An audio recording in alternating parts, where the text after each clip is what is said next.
In this video, we're going to look at loading samples into Ultrabeat and then spending some time looking at how we can manipulate them. Within Ultrabeat down in Oscillator 2, it's possible to load a sample, and by default, loading a sample will take you into the Ultrabeat samples, into a folder where there are individual hits from some of the kits that are being used. But we can load any sound in here, and doing so provides some interesting sound design possibilities. So first of all, you need to decide which sound you want to sacrifice in order to load your sample. So I'm just going to choose a sound over here on the left hand side, and then I'm going to come down to the sample option and click the load sample button, which sits above the waveform display. And what this allows me to do is either to dive into the Ultrabeat default sounds or choose any sound that I have on my hard drive anywhere. So what I'm going to do is to browse to the location where the audio file that's sitting on track number 2 is within my arrangement here. So you can see the sound that I've got. Let's just hear it. Here's a vocal sample ready to be mangled within Ultrabeat. And that's the sound that I've now loaded in as my source for the sound at E number 1, at E1. So I can trigger it here. But at the moment it's being prevented from sounding properly because the envelope shape is too small. So what I need to do is to sort of lengthen the envelope so I can hear that sound in its entirety.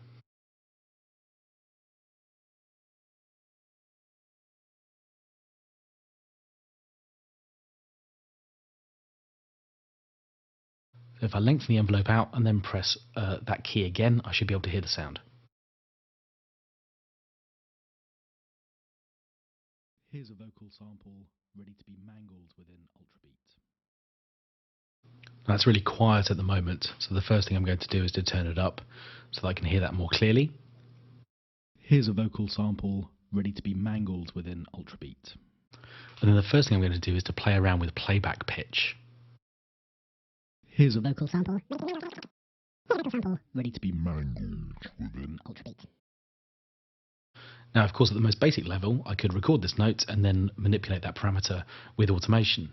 So that would be a nice way to kind of get the sound moving to start with. Here's a vocal sample ready to be mangled within Ultrabeat. Here's a vocal sample ready to be. And obviously, if I route the sound into the filter as well, then I can start bringing tone change about the sound as well. So there I've just clicked the little red arrow, and that's routing the sound into the filter. But I can get busier than that too. What I'm going to do now is to set up LFO1 as a control source for the pitch of this sound. So there's LFO1 routed in here, and then this little sort of blue extension area allows me to control how much of the sound will be affected by the LFO. Then of course I can jump up to LFO1 and specify the rate and shape and things like that that I want to have work on this sound.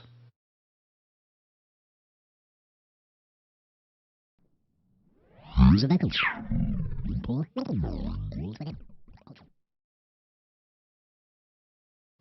now I've got a sound whose pitch is moving using this LFO.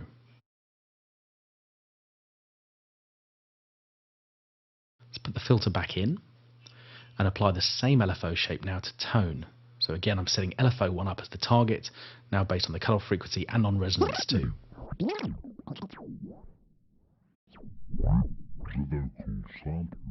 Okay, so there's now quite a lot changing, all obviously clocked to the same shape. Let's just rein in the resonance a little bit.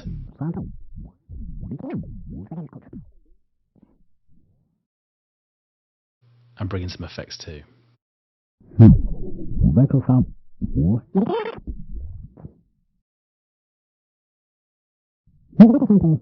with a bit of bit crushing, it sounds a bit like a sort of transistor radio.